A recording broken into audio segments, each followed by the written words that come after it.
Intelijen Tempur Kopassus, tim kecil usir OPM dari markas tersembunyi bersama Kops Habeba.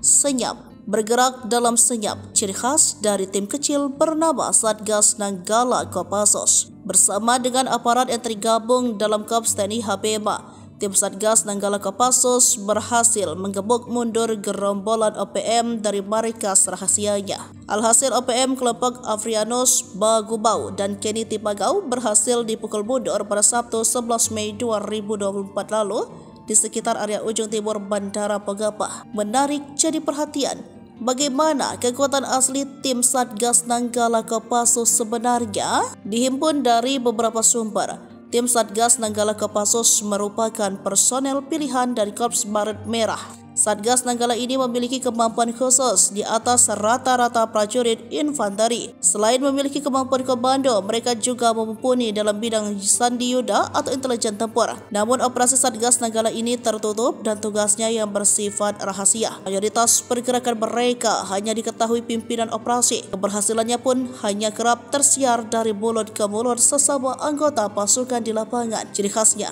yang bergerak dalam senyap hingga berhasil menunaikan misinya, membuat data Satgas tersebut tak terlalu banyak di dunia maya.